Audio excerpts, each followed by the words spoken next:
I am Bill Rochelle, the columnist and editor-at-large for American Bankruptcy Institute. I begin today by saying that subchapter 5 of chapter 11 is the very best bankruptcy legislation ever adopted by Congress because it has enabled thousands of small companies to reorganize successfully and pay much more to their creditors than the creditors would have realized in the alternative, which I think in most cases would have been a liquidation in straight bankruptcy, chapter 7. One of the important issues in subchapter 5 is eligibility. Congress has said that to be eligible for subchapter 5, the individual or the business must have less than $7.5 million of debt. There was an interesting case before Bankruptcy Judge Cavender in Atlanta.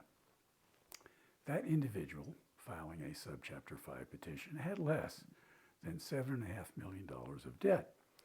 But, as you know, the statute also says that you must count all of the debt of any subchapter 5 debtor's affiliates.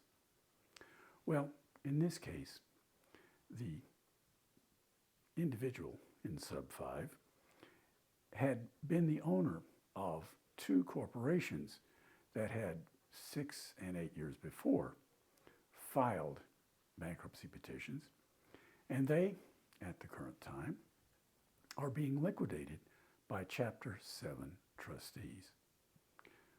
Bankruptcy Judge Cavender decided that even though those two companies were under the control of the Chapter 7 trustees, they were still affiliates, even though that individual, the former owner, really had no control over those companies being liquidated in Chapter 7.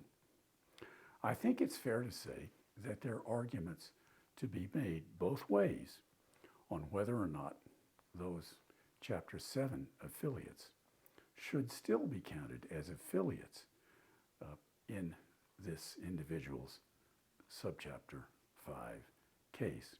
But of course, Bankruptcy Judge Cavender ruled that they were nonetheless affiliates, and he decided that the individual owner was not eligible for subchapter 5. There is a good possibility, I think, that future cases are going to go down both ways. I invite you to read my story about the Atlanta decision in my column on the ABI website. And I think also it would be a good idea to read Judge Cavender's decision in full text. As I said, I am Bill Rochelle, the editor-at-large for American Bankruptcy Institute. I shall return same time next week with something interesting from the world of bankruptcy. Until then, be well, stay safe, and a good day.